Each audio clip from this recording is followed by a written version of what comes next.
Welcome to Family Tree Time with me, Colleen. Today we're going to talk about the special census schedules. Why is there a census? The census is done every 10 years, according to the Constitution, to determine the number of seats that each state has in the House of Representatives, and it also allows the money to be distributed to local communities through federal funding. Several times there have been special censuses to record extra information about different populations. Depending on the year, you might learn details on people that had recently died, slaveholders and those that they enslaved, veterans, widows, farmers, manufacturers, Native Americans, and the disabled, and those that were institutionalized. Main special censuses included mortality schedules, those of the American Indians, agriculture, manufacturing, and industry, a slave schedule, a veteran's schedule, and defective, dependent, delinquent, and those who are deaf schedule that was done specially in 1880.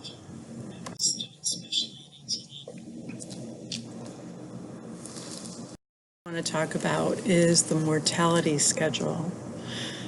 In the absence of vital registration, many states did not have any vital records department, and this was a way to gear how many people died in a given year and how much a person was affected by the various conditions on life during the duration of life. So living conditions, any diseases that came up, any wars. So they would gather the statistics for how if somebody died for a one-year period around the end of the year for each of the decades.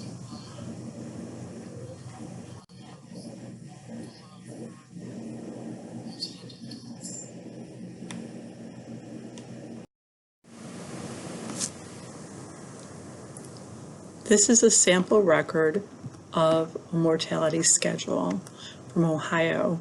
It gives the name, the age, the gender or sex, the color if the person is married or widowed, their birthplace, the month that they died, the occupation that they had, and what the cause of death was. Sometimes it would also include the parents and maybe the contact person who informed the person that this person had died.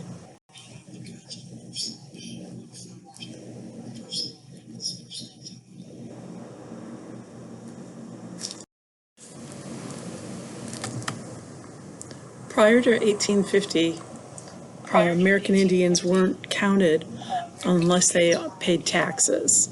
They probably were not identified as Indian up until 1860. In 1860 and 1870, they only counted those that didn't live on a reservation and usually owned property. In 1880, there was a special census of Indians that lived in unsettled areas and in reservations out west. These records would include, or start to include, the tribe, the reservation name, the household members with both their Indian and English name, the age, gender, relationships, marital and tribal status, and language spoken at home. Sometimes it would include the work, their health, their literacy, and whether they owned property. The children sometimes were counted in institutions because many times there were schools that they would take the kids from and put them in the schools and then record that as an institutional part of the census. In 1890, they started recording some of the tribal groups and different Indians on the different schedules. and then it started getting more detailed as we got into the 1940s.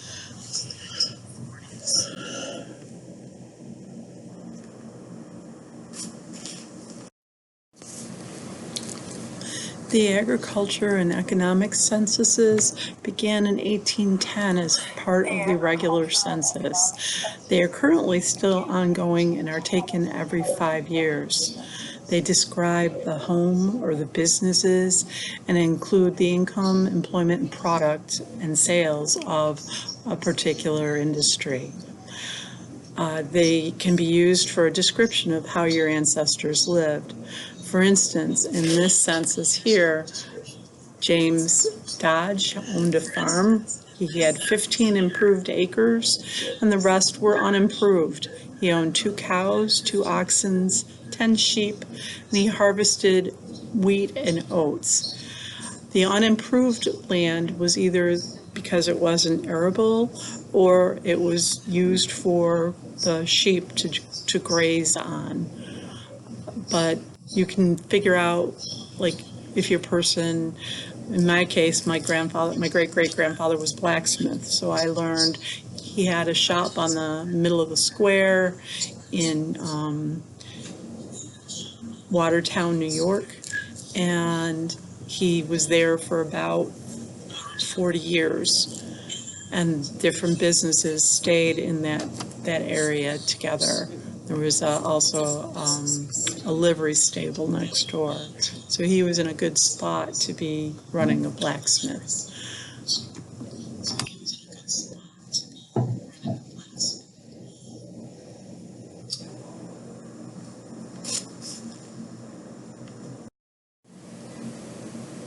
The schedule of the dependent, defective, and delinquent classes was done in 1880, sometimes referred to as the DDD.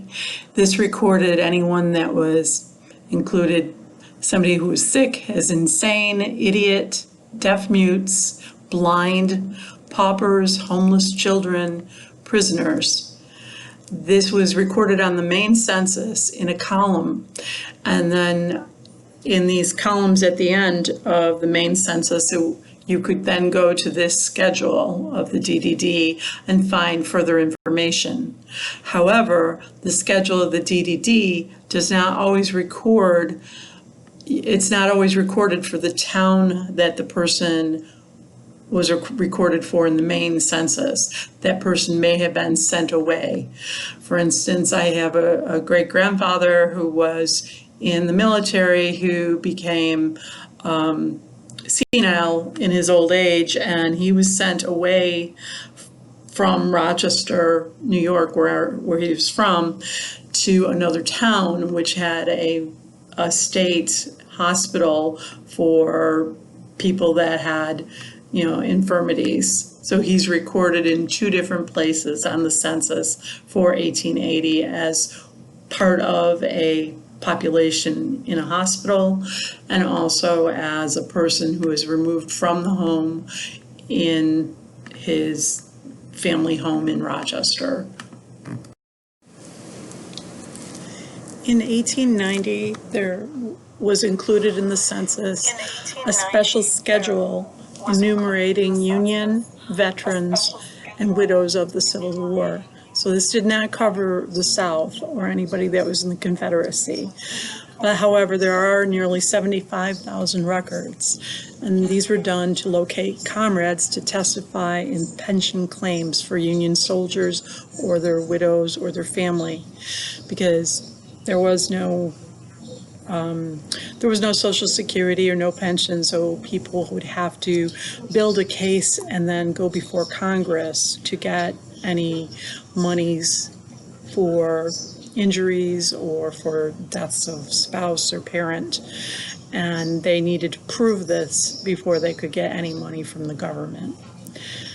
And the records would sometimes show the widows, or they would show where the person was stationed.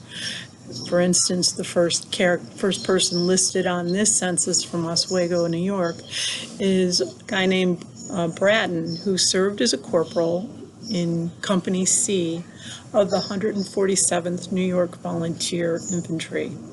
He enlisted and was discharged in January, and he served for 4 months. From that, you can go and search for the history of the regiment, and he may or may not have been named in any of the dispatches within the history of the regiment. But this would also help build the case back then. People would have to pour through papers of how the different dispatches and how the different order of battle went to figure out what that particular battalion did during the 4 months that this guy served.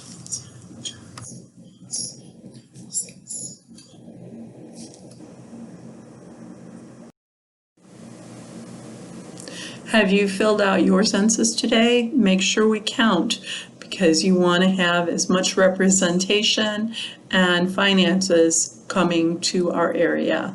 Thank you.